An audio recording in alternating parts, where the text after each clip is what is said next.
Oi, doutor, desculpa o atraso. Ô, Paty, e aí? Tudo bem, tudo bem. Tava te esperando aqui. Pois é, essa correria, né? O ônibus atrasou. Semana passada, o que houve? Pois é, tive que marcar dentista de última hora, e aí não deu. Tudo errado, né? De vez em quando. Não, tudo bem, tudo bem. E aí? Tudo bem, né? Como vai? Tudo certo, tudo... Tá não, né? Pá, eu tô aprendendo, o senhor me falou da outra vez, né? Pra ser sincera. Obviamente, se tivesse tudo bem, eu não tava aqui, né? Por isso a minha pergunta, né? Quando eu pergunto como vai, é porque eu realmente quero saber a verdade, né? É, mas não é engraçado como, em geral, quando as pessoas dizem, é só um jeito de falar oi, elas não estão realmente perguntando como você tá? E não é engraçado como nós, todo mundo, né? Automaticamente a gente fala, bem, mesmo quando não é bem o caso, né? Exatamente. Por que tu acha que as pessoas fazem isso, hein? Olha, ultimamente, eu acho que é para as pessoas pararem de incomodar. Pisei num calo aí, foi? Ai, doutor, tem um grupo de pessoas que não para de me incomodar, me convidando para ir pro grupo pequeno da igreja deles. Grupo pequeno? E eles estão me perguntando, eles estão sempre perguntando como eu tô. O tempo todo. E parece que eles realmente querem saber. Não. Sério, sério. Puxa vida, e por que você acha que eles fazem isso? Por que eles fazem? Por que eles querem saber? Olha, eu não sei. A impressão que eu tenho é que eles querem me ajudar. Ajudar? Para com o sarcasmo, doutor. Tô falando sério, eu não quero ajuda nenhuma. Não quer ajuda? Não. Bom, então, obrigado por ter vindo. A porta... Não, tá. Não é... Eu quero a sua ajuda. Mas é que eu sinto que se eu deixar eles me ajudarem, eu vou ter que retribuir. É como se eu ficasse devendo para eles. Devendo? Bom, pensando assim, você provavelmente está devendo para mim bem mais do que eles te cobrariam. É possível. E sabe o que eu acho que provavelmente eles te ajudariam mais do que eu também. Mas como assim, doutor? O senhor é formado e tudo mais, e quer ficar sem trabalho? Não, eu acho que eu tenho um trabalho a fazer aqui contigo, sim.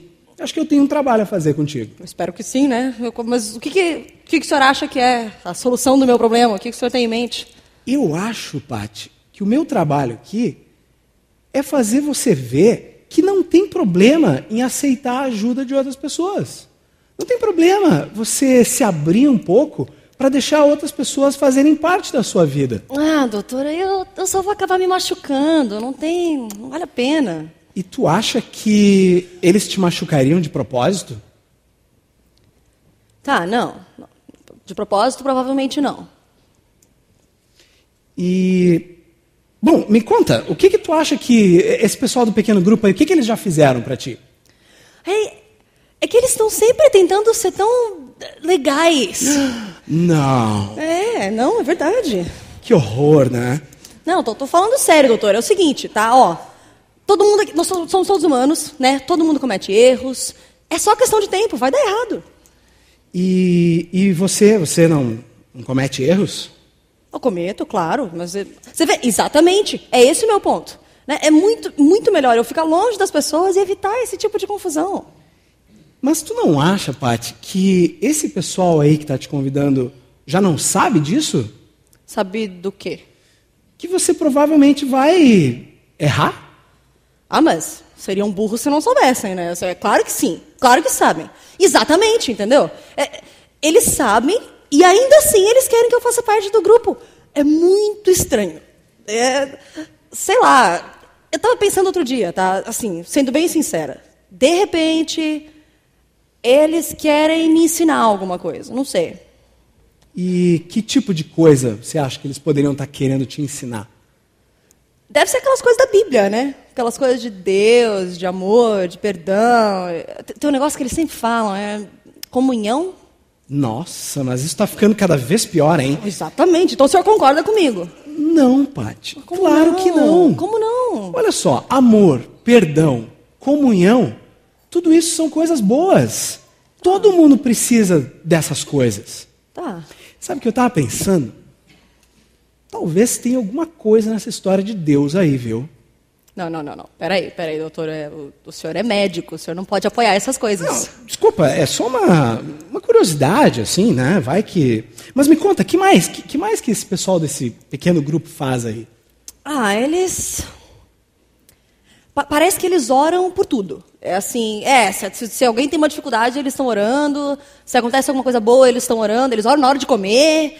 E aí eles dizem umas coisas tipo que dá para você viver sem culpa, sem medo, sem preocupação. E uma vida de alegria, gratidão, esperança. Mesmo? Essas coisas. Puxa vida! Mas que interessante. Mas me conta, me conta mais. O que mais eles fazem? Então... eu vejo de vez em quando lá no Facebook, né? Eles gostam de... Eles estão sempre se encorajando, por exemplo. Aí eles postam uns negócios lá, eles, tipo, para falar para os outros, para eles ficarem firmes, assim, continuarem. E eles gostam de fazer coisa em grupo também. Então, eu já vi umas fotos também deles saírem, ajudarem na comunidade, assim, né? Puxa vida, hein? Eu acho que eu vou ter que conversar com essa gente, viu? Isso é muito sério. Eu também acho. Você tem os nomes, telefones, alguma coisa aí que eu possa entrar em contato com esse pessoal aí? Aqui. Mas o senhor vai falar para eles pararem de me incomodar, né? Para eles me deixarem em paz. Eu acho que não, Paty. Como não, doutor? Eu quero ver se eu posso entrar para esse grupo aí deles. Como assim? Como assim? Essa tal de célula, né? Célula. Mas doutor, onde é que o senhor está indo? Eu vou conhecer essa igreja aí. Tá, Igreja mas e eu? Mas e eu? Olha, Paty, eu tô começando a achar que tu é maluca mesmo. Como assim, doutor? Que isso? Olha só, pessoas legais querem te convidar para coisas legais e fazer coisas legais por você e com você. Tá. E você não quer ter nada a ver com isso? Você só pode estar maluca mesmo. Eu tô indo lá. A não ser que tu queira ir comigo. Mas esse mundo tá louco mesmo. Exatamente. E é por isso que a gente precisa de toda a ajuda que a gente conseguir. E talvez esse seja o lugar de conseguir exatamente isso. Essa tal célula seja o lugar para a gente conseguir essa ajuda.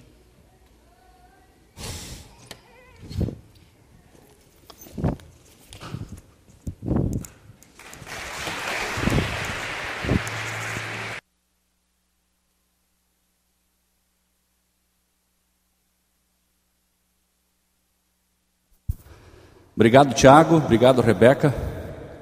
Esse mundo realmente está ficando maluco. Muito maluco. E se é um lugar legal, com pessoas legais, que vão fazer coisas boas e legais para nós, por que é que a gente não participa? Isso tu vai ter que começar a responder. Para ti.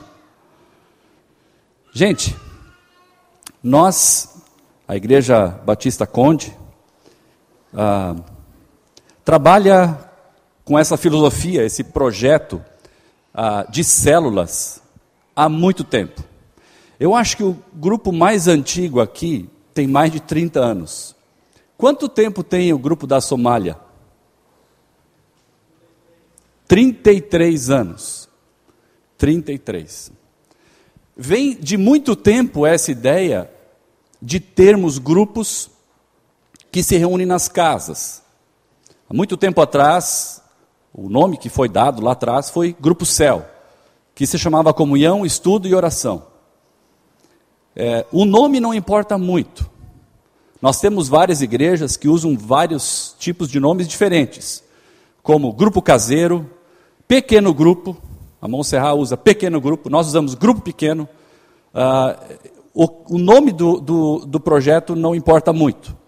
Nós estamos usando agora a expressão células, para mudar um pouquinho dentro daquilo que nós temos planejado, viver em igreja. Célula é algo que nós temos há muito tempo. Houve tempos em que nós estávamos mais inclinados e mais ligados nisso. Muito mais gente estava participando de células. Aí houve um tempo que a coisa esfriou um pouquinho, tinha um número menor de grupos. Aí eu lembro que em 2005, alguns daqui participaram, a igreja toda foi dividida em grupos, houve um movimento grande para isso, né, do pessoal se conectar em células, e depois deu uma paradinha de novo. E nós estamos voltando como liderança espiritual, né, nesse caminho, porque a gente acha que esse é um caminho sem volta. Esse mundo está maluco, essa é a verdade. E nós vivemos uma sociedade completamente maluca, e nós estamos inseridos nessa corrida de sobrevivência do dia a dia, e nós precisamos de um grupo de apoio, um grupo que nos encoraje mutuamente. É muito difícil a gente sobreviver a isso tudo sem a gente estar vinculado a um grupo. Como o Daniel já explicou outro dia, o grande grupo, a reunião da igreja, que ocorre aos domingos, ela é super importante, indispensável, imprescindível, ela é bíblica. Mas é um momento em que a gente sente o poder de Deus de uma forma mais coletiva, Deus agindo, né? A gente acaba, através da expressão de louvor, todo mundo expressando a letra, por exemplo, da música ao mesmo tempo juntos, aquilo dá uma sensação realmente de alegria para a gente, de que a gente está declarando o poder de Deus. Deus fala para a gente através da música também. E assim, a reunião do grupo nos dá a ideia de que nós somos um exército e que nós temos as trevas para invadir como nossa missão. Expandir o reino de Deus. Mas é no grupo pequeno, onde a essência da igreja, baseada nos relacionamentos em amor, é que realmente acontece. É no grupo pequeno que eu posso expressar quem eu sou. É no grupo pequeno em que as pessoas me conhecem. Por isso que ultimamente nós temos dado muita ênfase a grupos pequenos. Pastor Daniel tem sido o líder dessa área, tem sido aquele que está organizando e fomentando. E nós temos no grupo pequeno aquele projeto, eu diria, aquela ideia principal deste ano para frente. Por outras vezes nós tentamos implementar e tentamos caminhar, mas a coisa não foi tão bem. Esse ano a gente quer fazer, Daniel tem tomado a frente, de uma forma mais lenta, porém mais firme, e a gente quer continuar. Novos grupos, Daniel disse para mim, dá o recado, novos grupos vão surgir. Devagar, treinando cada grupo, cada líder, cada facilitador que estiver presente. Nós queremos realmente que a igreja, no máximo, maior número de pessoas, possa estar envolvidos em células. Jesus já dizia para a gente que nós passaríamos por aflições. E todos nós passamos por aflições na nossa caminhada de vida. Ele diz para a gente ter ânimo. E é o que a gente busca, né? Para a gente se encorajar. Porque Ele venceu o mundo. A continuidade da nossa caminhada, a esperança de nós seguirmos caminhando, vem através da vitória de Jesus. Sem Jesus, a gente não tem vitória. Mas o fato é, aflições, todos nós, todos que estamos sentados aqui, pode ser pré-adolescente, pode ser adolescente, cada um tem uma área de luta, uma área em que está precisando fortalecer, uma área em que está mais fraco naquele momento e que precisa ter vitória naquela área. A pergunta não é se nós temos aflições, é que tipo ou qual é a nossa aflição. E o tema de hoje, que eu quero trazer para os irmãos, tem a ver com lugar de encorajamento. O tema de hoje é célula, lugar de encorajamento. Porque é no grupo pequeno, é ali que a gente de fato consegue se encorajar. A gente se encoraja aqui também. A gente olha assim e conclui que nós somos muitos. E isso é bom, a gente se fortalece. Eventualmente, alguns de nós da equipe, e às vezes eu, fazemos um apelo, né, e oramos por aqueles que estão passando por alguma situação difícil, um momento complicado na vida, chamamos aqui à frente. É um momento importante também de encorajamento, mas é um encorajamento meio atacado, porque eu mesmo não sei o que está acontecendo com a vida de cada um, qual é o momento que a pessoa está. E às vezes nós, como pastores, até nos atrapalhamos, porque nós temos várias demandas nessa área de pastoreio, de encorajamento, de cuidado do rebanho, em que a gente não sabe muito bem por onde começar e como dar continuidade. Então, o tema de hoje é a célula, um lugar de encorajamento. Abra comigo sua Bíblia para Hebreus 3, versículo 13. Hebreus 3, versículo 13.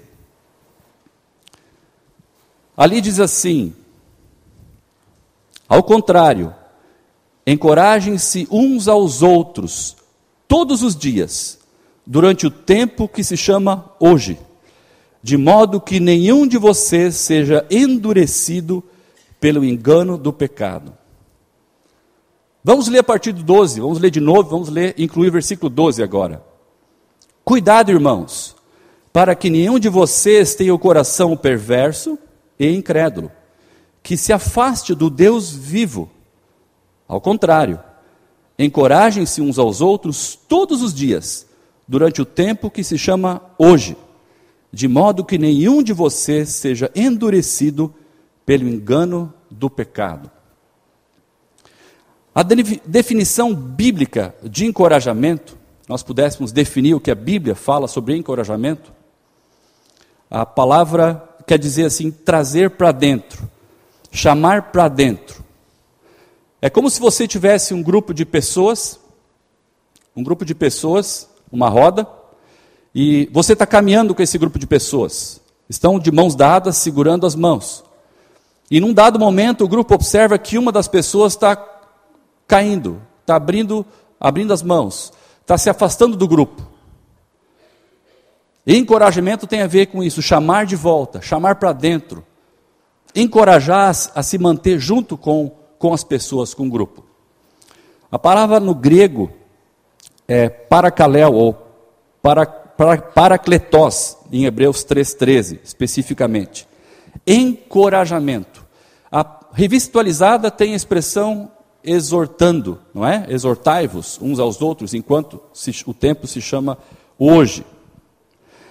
O que a Bíblia está dizendo é que nós precisamos estar atentos uns aos outros e nos encorajando, nos exortando, nos consolando, lidando com as fraquezas uns dos outros. Existem várias ocorrências dessa palavra encorajamento, parakaleo ou parakletos, no Novo Testamento. Várias, mais de 100. E eu separei algumas definições que tem em outros textos a respeito de o que significa esse encorajamento em outros versículos bíblicos. Por exemplo, significa exortar, como eu já falei.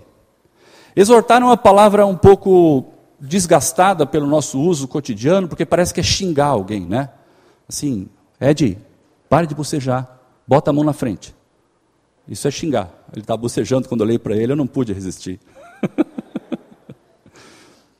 Mas exortar não significa necessariamente ter um tom pesado, ou um tom assim, que bota a pessoa para baixo, entendeu? Exortar significa apontar aquela área de fraqueza, o erro que a pessoa percebeu na outra e dizer, olha, vamos caminhar junto aqui, ó, dá uma atenção para isso. Existe outra expressão sinônima de encorajamento que é ter compaixão. Encorajar, em alguns textos, ele é tido como compaixão, é expresso como compaixão. Ou esforçar-se para apaziguar. É a ação de alguém que vai e tenta aquietar outra pessoa, tenta acalmar outra pessoa, tenta direcionar aquela pessoa na direção de Deus, da cruz de Cristo. Ou, por exemplo, fortalecer-se pela compaixão. Também é uma outra expressão que é usada no Novo Testamento. Então, vejam que encorajar uns aos outros é muito mais do que dizer, olha, continua firme, vai lá, vai dar tudo certo. Às vezes encorajar tem a ver com puxar a orelha. Dizer, pá, rapaz, será que esse é o caminho certo? Nós, como grupo pequeno, eu já, nesse tempo de Conde, já vivi várias experiências de grupo pequeno. Tivemos vários grupos. Já vivi grupos que não se encorajavam. O tema era orar pelos vizinhos, não por si próprios. Já vivi grupos em que havia mais encorajamento. E o que era bacana, quando o grupo cria essa intimidade, cria essa liberdade, é que realmente quando uma pessoa está com uma dificuldade, a outra pessoa tem liberdade de dar um toque, de exortar, dizer, olha, não é por aí. Encorajar significa dizer também por onde não é, não só por onde é, mas olha, isso não é conveniente, isso não faz parte. Tu precisas, como é que um homem ama sua esposa? Olha, tu precisa dar mais atenção para ela. Então, de forma prática, lidar com o problema. Então, encorajamento é muito mais amplo. Sem incentivo, sem o encorajamento, as dificuldades que a gente tem na vida, elas acabam crescendo. E a gente acaba se desanimando. Essa que é a verdade. Desânimo é a experiência humana de todos nós, da maioria de nós. Por uma razão ou por outra, a gente acaba desanimando. Há momentos em que a gente não está afim, há dias em que a gente não está afim. E há fases da vida que a gente não está afim. E às vezes, o nosso não estar afim, o nosso desânimo, quando a gente compartilha a razão do nosso desânimo para outra pessoa, a pessoa chega a ter vontade de rir, porque ela diz assim, mas é só por isso? Porque para quem olha de fora, a perspectiva é diferente. Porque quando nós não contamos uns com os outros para lidar com aquilo que nos aflige, com as aflições que nós teremos nesse mundo, como diz o gaúcho, os problemas se agigantam. E a gente amplifica a gravidade daquilo que nós estamos passando, porque nós estamos olhando da perspectiva de quem está sofrendo e quem está com problema, e parece que o meu problema é o maior de todos, e ninguém entende o meu problema, e você está sozinho, e você está desanimando, você está parando, você está se paralisando, você está se cristalizando, você está se desanimando. Tem de bom ânimo, falou Jesus, e você está desanimado.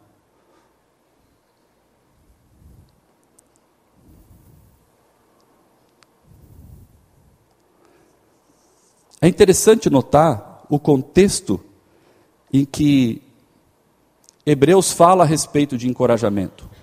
Você olhar um pouquinho no versículo 7 do capítulo 3, ele faz uma exortação ali. Ele começa dizendo assim, assim como diz o Espírito Santo. O que estava acontecendo? Essa carta estava sendo escrita para os hebreus. E os hebreus conheciam a história do povo de Israel desde que Moisés os havia libertado do Egito. Israel havia sido libertado do Egito pela liderança de Moisés. E o caminho até a terra prometida era um caminho pequeno. Um caminho curto relativamente, rápido. O problema é que assim que os hebreus saíram do cativeiro e começaram a peregrinar pelo deserto, eles começaram a murmurar e a reclamar. Deus estava presente, Deus fornecia maná, Deus fornecia água, a presença de Deus era evidente pela coluna de fogo e pela nuvem. A Bíblia diz que nesses 40 anos as sandálias não desgastaram e nem a roupa estragou. Deus cuidou deles de uma forma maravilhosa, mas a viagem durou tanto tempo, porque esse povo tinha o coração endurecido. A presença de Deus estava ali, a provisão de Deus estava ali, mas o coração deles não estava com Deus. Eles estavam reclamando, eles estavam murmurando, eles estavam olhando para trás e dizendo, antes era melhor, agora está ruim. E essa exortação desse texto, por isso que no versículo 12 diz assim, cuidado irmãos, para que nenhum de vocês tenha coração perverso e incrédulo, e que se afaste do Deus vivo. Porque ele está lembrando daquele momento lá atrás, em que o povo estava murmurando, o povo estava se queixando. Coração duro, coração perverso, incredulidade. Essas são algumas coisas que acontecem com a gente, conforme o texto bíblico aqui, quando a gente não se encoraja um ao outro, quando a gente não caminha perto de alguém e anima o outro, e encoraja, dizendo, cara, vale a pena, vamos continuar, está difícil, se não sei por onde, ao menos sei com quem, vamos continuar. Um coração endurecido para mim, não é um coração propriamente que ateu, por exemplo, que não crê em Deus. Eu acho que os hebreus, eles viram a presença de Deus. A presença de Deus estava evidente. Mas um coração endurecido pode ser um coração que duvida que aquilo que Deus está fazendo é bom para nós. É um coração que põe em dúvida se aquilo que nós estamos fazendo, que Deus está fazendo por nós, a direção que nós estamos tendo, o salário que nós estamos ganhando, a esposa que nós casamos, os filhos que nós temos, a cidade que eu moro, o vizinho que eu tenho, é o melhor para mim. Eu começo a pôr em dúvida, Deus não está comigo. Eu sei que Ele existe. E aí a gente começa a racionalizar, a gente começa a dar jeitinhos à nossa vida, a gente começa a viver de uma forma que não agrada a Deus, a gente quer fazer algumas combinações para que a gente mesmo possa resolver o problema, como o povo de Israel fez alguns ídolos, esse aqui é o Deus, vamos adorar aqui, vamos fazer dessa forma. Se eu não tenho quem me encoraja, eu acabo endurecido. E essa é a exortação do texto, gente. Se vocês se endurecerem, se vocês criarem um coração, deixarem criar um coração perverso, começar a ter incredulidade na vida de vocês, vocês vão se afastar desse Deus maravilhoso, Deus vivo. Não se afastem. Ao contrário, qual é o remédio que ele dá aqui? O que a gente faz para a gente não se afastar do Deus vivo? O que ele está dizendo para a gente fazer, para a gente não ficar com o coração incrédulo? Ele está dizendo assim, ó, encorajem-se uns aos outros. Encorajem-se uns aos outros, e ele diz assim, todos os dias. Não é assim, João, beleza, tu aceitou a Cristo, te batizou, Deus te abençoe, a gente se vê na eternidade. Dá um abraço no João, tchau. Não. É algo cotidiano, é algo de caminhada, é algo de dia a dia. Tem a ver com a nossa vida, com segunda, terça, quarta, quinta, sexta. Todos os dias, mas vai ter um tempo em que isso vai acontecer. Porque vai ter um tempo que isso não vai mais acontecer. Há um tempo que se chama hoje, diz aqui. A expressão que se chama hoje tem um caráter de urgência aqui. Gente, não deixa para amanhã. Vamos participar um com o outro. Vamos nos encorajar. Vamos lembrar que Deus é o Deus vivo. O Jesus que nós seguimos é real. Hoje. Há um caráter de urgência nisso. Também há um caráter de tempo. Porque parece que vai haver um tempo em que não vai dar mais tempo para nós nos encorajarmos. Vai ser tarde demais. Talvez porque o coração de alguns, ao ouvir uma palavra de encorajamento, vai dizer, isso não é bem assim, para mim não serviu. Numa conversa essa semana sobre grupos pequenos, Daniel disse que, na experiência dele de ministério, uma pessoa que aceita Cristo, que nasce de novo, e frequenta uma igreja, mas que não tem um acompanhamento de discipulado, ou de grupo pequeno, de célula, é uma pessoa que vai passar 3 ou 4 situações difíceis na vida, e se ele não encontrar apoio, não encontrar encorajamento, não encontrar amor, não encontrar relacionamento na igreja, ele vai acabar desanimando. Porque ele vai pôr em dúvida o poder de Deus, ele vai pôr em dúvida se ele realmente foi salvo ou não, e ele vai acabar se afastando. E pode ser a realidade de alguns de nós. Nós olhamos, acreditamos em Deus, olhamos para trás e dizemos assim, puxa vida, bacana. Eu na minha vida já vi, meu pai, aconteceu isso com meu pai. Eu quando me converti, Deus cuidou disso, daquilo. Deus me livrou aqui, Deus me guiou. Não, mas e hoje? Hoje está difícil a vida. Está muito corrido, está assim, complicado. E eu agora tenho 3 filhos, né? Eu trabalho assim até 7, 8 horas da noite, chego em casa tarde, sábado da manhã trabalho também, e a gente começa a olhar para trás, e a vida de Deus para mim hoje não está valendo mais. Há uma medida de incredulidade, de endurecimento, há uma medida até de perversão minha, dizendo assim, não, Deus não é para valer, Deus não está comigo de verdade. Silenciosamente, no nosso coração, a gente acaba pondo em dúvida se Deus está com a gente ou não. E lembrando o povo de Israel, Deus teve que lidar com aquela geração. Teve que nascer uma outra geração que pudesse então desfrutar das promessas de Deus na terra prometida. Então, nós temos que lidar com encorajamento, nós temos que lidar com exortação mútua, nós temos que lidar com compaixão. Olha comigo um grande exemplo de encorajador foi Barnabé. Abra comigo Atos 4:36. Diz ali: José, um levita de Chipre, a quem os apóstolos deram o nome de Barnabé, que significa encorajador. Vendeu um campo que possuía, trouxe dinheiro e o colocou aos pés dos apóstolos. Qual era o apelido que esse homem ganhou dos discípulos? O encorajador. Pô, acho que era bacana trabalhar perto desse cara, né? Ele é um cara encorajador. Um cara que animava. Um cara que dizia assim, vale a pena continuar.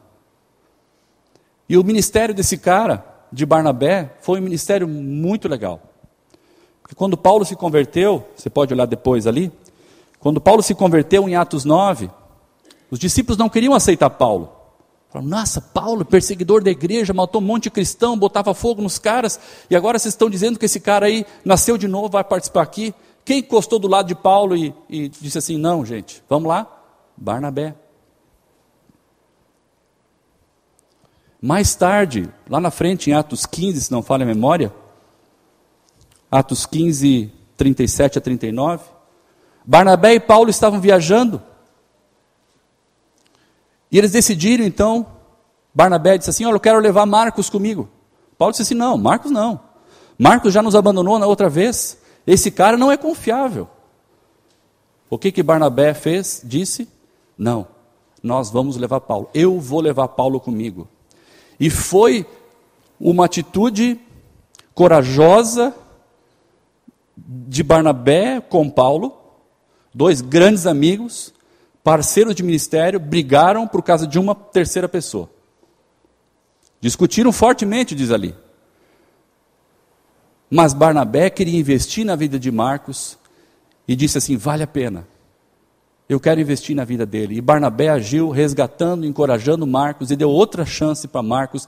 Esse homem era um homem encorajador. Nós, como igreja, queridos, somos chamados a sermos encorajadores uns dos outros. Só que encorajar, como o tema já propõe aqui, não dá para fazer no atacado.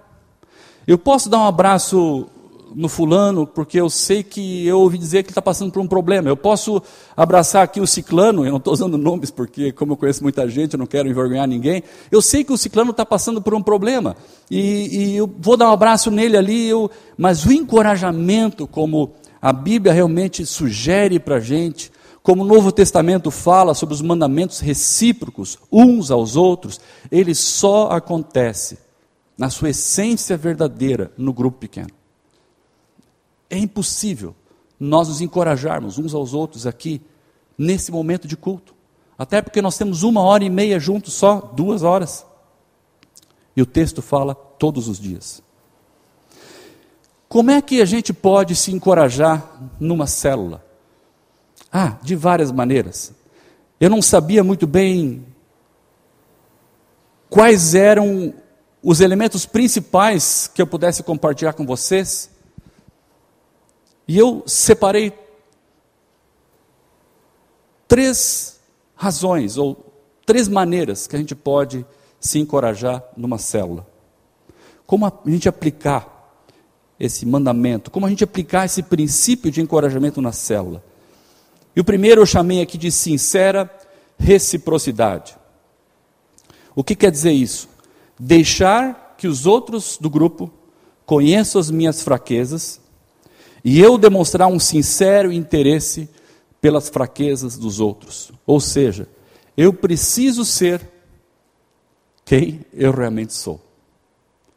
É como se eu estivesse com Suzy em casa. Eu não consigo disfarçar o meu estado de espírito com a Suzy. Eu chego em casa, ela me olha, já sabe. E o que aconteceu? E hoje deu tudo certo? Está feliz? O que aconteceu? Só no olhar a gente já se conhece. Em família, a gente não precisa ter tabus, porque não há nada que nos esconda um do outro. O objetivo da célula é que não haja nenhum tabu, alguma etiqueta social que nos separe, que gere formalidade entre nós, mas em que a gente tenha ali uma reciprocidade sincera, no sentido de que eu estou ali, as pessoas vão me conhecer do jeito que eu não sou perfeito, eu tenho liberdade de abrir o meu coração, falando das áreas em que eu tenho maior fraqueza, que eu preciso de maior encorajamento. As pessoas vão me ouvir com sinceridade também, interessadas em me ajudar, em me encorajar, com compaixão, com fé em Deus, me trazendo aquela palavra, talvez, que o Espírito Santo esteja dando a essa pessoa que está me ouvindo naquele momento, em que vai ser tudo aquilo que eu preciso para a minha semana, através de uma outra pessoa. A palavra de Deus tem poder, e a ministração de um para outro, na vida do outro, é muito poderosa. Então eu chamei de sincera reciprocidade, porque se a gente não for sincero no grupo, o grupo vai ser artificial. Eu já participei de grupos artificiais. Num grupo artificial, quando você vai para o período de louvor, de oração, então a gente vai orar pela vizinha, que teve um sobrinho, que está muito mal no hospital, né? A gente vai orar por uma situação sempre de terceiros, sempre fora do nosso círculo. Isso não é sinceridade, isso acaba sendo uma atitude de protocolo social, olha, eu não quero orar nada por mim, eu não quero me expor, então assim, vamos orar, mas eu quero demonstrar que eu sou cristão, então eu coloco um pedido de oração qualquer. A segunda coisa que eu coloquei aqui, que eu acho que é fundamental, assim como uma família também é fundamental, é o compromisso. A Suzy sabe que eu tenho um compromisso com ela, o André sabe que eu tenho um compromisso com ele, nós temos um compromisso em família, um grupo pequeno também precisa ter um compromisso entre si. O compromisso pressupõe que nós vamos orar uns pelos outros, nós estaremos juntos, haja o que houver, nós estaremos ajudando de forma prática, com carona, fazendo comida, suprindo, telefonando, todos os dias, diz a palavra. Então, demanda compromisso. Se não há esse compromisso, a gente está juntos, assim, durante a semana, então é um encontro de um grupo de pessoas, não chega a ser uma célula. A célula é viva, ela é nervosa, ela se movimenta, ela tem pulsação, ela tem vida em si. E a vida não acontece uma vez por semana, ela é todo dia. Eu acho que nós temos que ter, acima de tudo, eu coloquei ali, disposição para crescer. Mais ou menos, eu já falei, é ter uma atitude de certa vulnerabilidade diante das pessoas. Eu não sou tudo isso que vocês acham que eu sou. Eu tenho minhas lutas, eu aparento ser uma pessoa muito correta, não sei qual é a minha aparência, mas eu tenho minhas lutas, eu tenho minhas áreas de fraqueza, e eu preciso das pessoas, que as pessoas me ajudem em Cristo, através do Espírito Santo, a me encorajar, dizendo assim, Roger, essas áreas de fraqueza, Deus tem poder para transformar isso. Encorajamento não é um grupo de ajuda mútua, tipo os alcoólicos anônimos, que o Daniel citou, né, que fica só falando um do problema do outro. Não. Mas à medida que os problemas são conhecidos, são compartilhados, à medida que há sinceridade, à medida que há um compromisso, uma disposição para crescer, e os problemas aparecem, nós temos liberdade de compartilhar, eu posso dizer para outra pessoa, dizer assim, Deus tem um plano para a tua vida. Esse negócio que tu carrega há tanto tempo, ira, medo, né?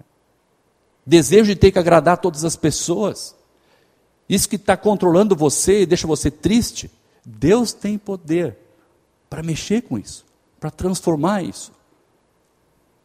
Experimente ser transformado. Célula é um lugar de transformação, é um lugar de encorajar uns aos outros a caminhar no caminho da cruz de Cristo, onde nosso orgulho cai por terra e onde o poder de Deus aparece, tirando alguém das cinzas e levantando de novo, por causa do poder que Deus tem, não pelo milagre da célula, mas a célula, ela chama a pessoa a estar caminhando em intimidade com Jesus, o autor da nossa fé. Eu quero chamar aqui à frente Luísa e Cris. elas participam de uma célula e elas foram desafiadas essa semana e aceitaram, assim, muita coragem, né? De compartilhar com a gente como que elas têm se sentido encorajadas no grupo que elas participam. Vocês participam do mesmo grupo, né? Vem aqui, ó, onde a luz é mais forte. Isso. Luísa, tu tem que abraçar ela, não esquece. Isso. A Luísa tem um testemunho de que ela começou esse ano a participar do grupo. E a Cris tem um testemunho sobre perdão muito, muito forte, muito joia. E as duas vão compartilhar como que isso se deu. É coisa recente, aconteceu no grupo pequeno.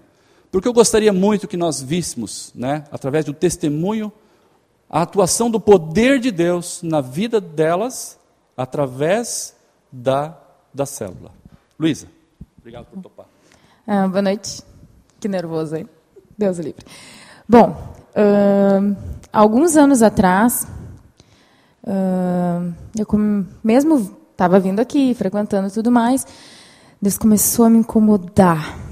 Deus começou a me mostrar assim, não está legal. Não está legal o jeito que tu está vivendo a tua vida cristã. Está tudo corretinho, bonitinho, mas está tudo muito, como eu falo para Ana, né? Muito nhenhenhen. Não é só isso que eu quero de ti. E nesse momento, depois de tanto tempo estando aqui na Conde, eu nunca passei pela experiência de um discipulado. E Deus tocou, mexeu em mim, eu fui lá, busquei uma pessoa, orei muito por isso, e Deus colocou na minha vida a Ana. E a partir disso, Deus, assim, foi lá fundo no coração, mexeu muita coisa que tinha que mexer. A Ana serviu muito de instrumento, eu agradeço a Deus pela vida dela, porque ela é um grande instrumento de Deus na minha vida. Acho que eu vou precisar... Eu do lenço. E... vamos pular, né? Porque senão eu vou pregar. E... continuando isso, esse ano... continuando, acho que esse processo que Deus está fazendo na minha vida... eu e o Fábio, agora não lembro a data, e ele também não vai lembrar, que a gente começou a participar de um grupo pequeno. E eu estou muito feliz com tudo isso que eu estou ouvindo hoje, porque eu estou sentindo como isso está acontecendo na minha vida. Como Deus está... Esse grupo acho que está sendo muito bacana, está sendo muito bem conduzido pelos nossos líderes. E acho que ele está nesse processo da gente estar conseguindo também se abrir, conversar, compartilhar, se ajudar. Desse grupo, né, de casais, um subgrupo. Também foi aberto um grupo só com as mulheres, desse grupo, onde a gente está tendo muita liberdade para falar da nossa vida individual com Deus, da nossa vida com os nossos maridos, não é falar mal deles, né? Mas como Deus... tudo que a gente tem que trabalhar, né, na nossa vida para ser uma mulher melhor, uma mãe melhor, uma esposa melhor, e a gente está tendo a liberdade de dizer, olha, tal coisa é muito difícil para mim com meu esposo, tal coisa está muito difícil como mãe, como é que eu faço? E aí é isso, deu, né? Eu estou me sentindo muito contente, muito encorajada, e digo para a igreja assim, gente, é crescimento. É crescimento para a gente, é crescimento para o outro. E acho que Deus fica bem, bem feliz com isso, né? É verdade. Chegou. Obrigado. Cris, a gente falou essa semana e tu me contou um pouquinho de tudo que Deus está fazendo e eu louvo a Deus assim por tudo que eu ouvi. E eu queria que tu compartilhasse com a igreja, né, o que Deus está fazendo para ti na área do perdão. Primeiro, se tu pudesse compartilhar para a gente. Tá bom. Segura? Bom, eu aceitei esse desafio, em primeiro lugar, para poder vir aqui falar do quanto Deus tem agido assim na minha vida, em função realmente de encorajamento e perdão. E o perdão ele tem trabalhado assim na minha vida foi porque eu tinha um problema muito sério com a minha mãe de relacionamento. As coisas começaram a complicar mais assim quando eu fiquei adulta e tive filhos. Então, ela sempre teve problema de comportamentos e doença. Ela estava sempre com uma dor e outra, e dói aqui, dói ali todo dia. E isso me incomodava. E eu não sabia por quê, assim, mas ela me incomodava muito com esse tipo de comportamento. E eu acabava batendo de frente sempre com ela, sempre, sempre, sempre. Então, assim, isso foi acontecendo que nós nos afastamos muito. Quer dizer, eu me afastei dela muito tempo. Isso, uns 20 anos.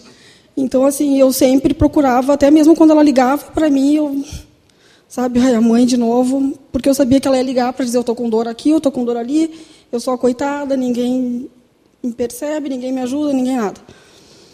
Aí, quando eu comecei no grupo, um dia, eu estava muito mal. Eu cheguei lá e eu não lembro por que a gente estava orando, e aí estava no final já, e eu disse para o pessoal, eu preciso que vocês orem por mim, porque eu preciso aceitar a minha mãe. Está difícil para mim, eu não consigo me aproximar dela, e eu estou me distanciando cada vez mais, e eu não posso fazer isso, porque ela é minha mãe. Eu lembro que foi um momento bem legal, assim, que eu fiquei ajoelhada no centro, na sala, o pessoal todo orou, com a mão estendida sobre mim, e teve um encorajamento muito legal, assim, porque eu saí dali assim decidida, eu preciso aceitar a minha mãe. Aí comecei a, sabe, a orar sempre por aquilo, e cada vez que ela vinha ou que ela me ligava, eu pensava, o grupo está orando, sabe, eu preciso falar com ela como filha. E foi passando o tempo, e aí um dia ela disse assim para mim, ela foi na minha casa, e nós estávamos tomando café, eu, ela e a minha irmã. Daí ela disse assim, daí ela sentou, e já fazia uma semana que eu não falava com ela. Daí ela sentou para tomar café, e aí eu olhei para ela e eu disse assim, mãe, foi incrível, se tu tá com um semblante tão natural. Daí ela disse assim, eu estou bem, filha. Eu estou bem porque eu fui no médico, e eu não estava me sentindo bem porque eu estava me afastando de vocês. Eu não estava mais sendo amada por vocês. Isso não estava certo. Aí eu me levantei e dei um abraço nela, eu e minha irmã. E eu disse, então tu me perdoa por tudo isso que eu... pelas coisas que eu falava para ti, que eu te agredia, porque eu agredia ela com palavras. Aí nós choramos muito ali, eu, ela e minha irmã. Ela me perdoou, me pediu perdão também. Aí passou um tempo, essa semana até no grupo eu lembrei, assim, mas por que eu tinha isso com a minha mãe? Porque nós tínhamos tido um problema de separação na família, eles se separaram, meus pais e a minha mãe, e teve um problema assim, muito sério, e eu venho trazendo aquilo desde a infância. Então, eu acho que assim, agora, porque eu estava adulta, eu achava assim que eu não posso aceitar agora. Eu aceitei até hoje, desde os 7 anos de idade, eu venho carregando isso. Por que eu tenho que aceitar agora? Mas só que eu tenho que perdoar. E eu perdoei ela. Isso foi tudo esses dias, e foi através do grupo que tu teve esse incentivo para dar esse passo em direção à tua mãe. Isso foi esses dias, agora essa semana, não foi? Semana passada, é. E foi a partir do grupo que tu teve essa decisão de dar esse passo em relação à mãe, não foi? Amém, que bom. Tu quer contar outro testemunho também? Tá longe demais. E o outro? O outro é que o Júlio está passando, nós estamos passando por um problema muito sério de saúde do Júlio. E eu tenho sentido muito, porque a coisa está sendo muito pesada mesmo. Eu tenho sentido todos os dias, assim. Essa semana eu tive até um momento muito bom, assim, com Deus. Que eu me acordei terça-feira muito mal. E pensei assim, eu não vou conseguir suportar tudo isso. E eu tentei orar e não consegui. Eu sentei na sala... Era umas 6:30 da manhã. E pedi para Deus, eu preciso orar, e eu não conseguia. E eu senti muito assim, ele com os braços estendidos, me segurando e dizendo, eu estou te segurando e tu vai conseguir. E eu pensei no Júlio também, e eu imaginava assim, muitos homens carregando ele. Daí eu disse, meu Deus, o que é isso? O que está acontecendo? Eu saí da sala e fui fazer o leite do César Henrique. E Deus disse assim para mim, volta lá que eu não terminei, eu preciso continuar te falando o que está acontecendo. Aí eu voltei e ele disse, quem estava carregando o Júlio eram os anjos, então fica em paz. Então, assim, a nossa luta está começando, não está fácil, porque ele precisa fazer um tratamento ou até mesmo um transplante. Então, a gente precisa desse encorajamento. E o grupo, para mim, tem sido, assim, 10. Muito bom. Amém. Obrigado, Cris, pela coragem de dar esse testemunho.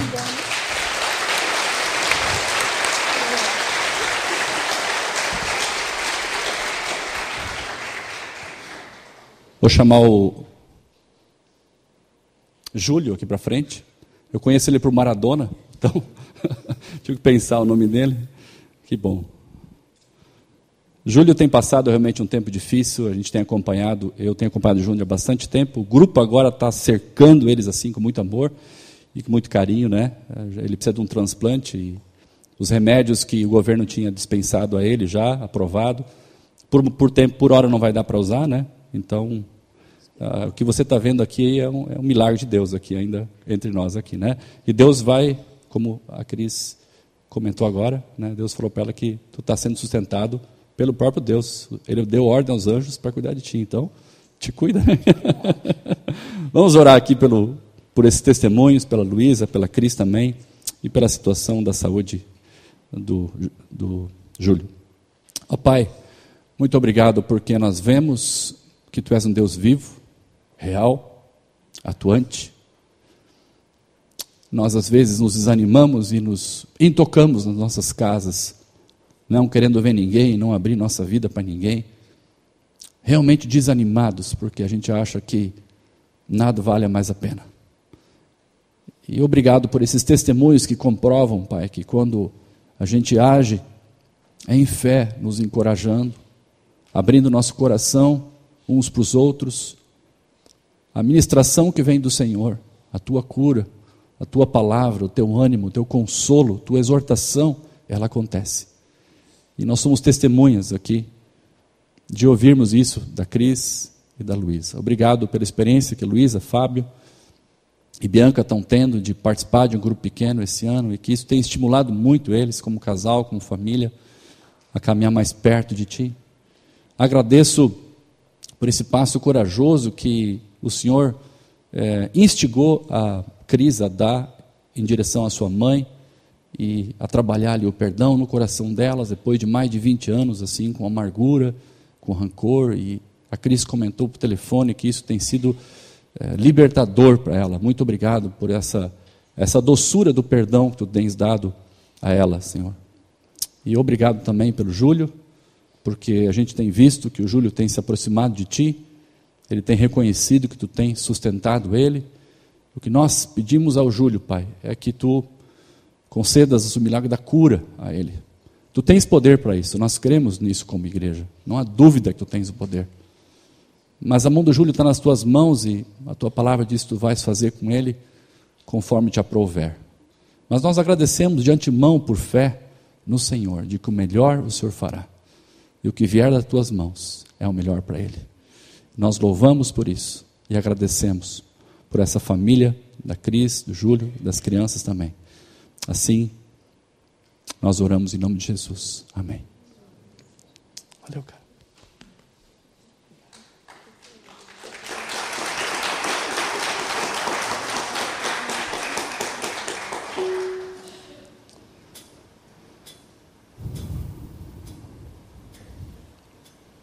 O que você está esperando para participar de um grupo pequeno? Encorajamento é tudo que nós precisamos. Os nossos cultos domingos aqui são muito inspiradores. E eles devem ser. Deus fala para a gente através do culto. Mas é na intimidade da família que a gente percebe o amor de Deus de uma forma prática, uns aos outros. A ministração do Espírito Santo, a consolação. considere se envolver numa célula. Lugar de transformação. Deus te abençoe.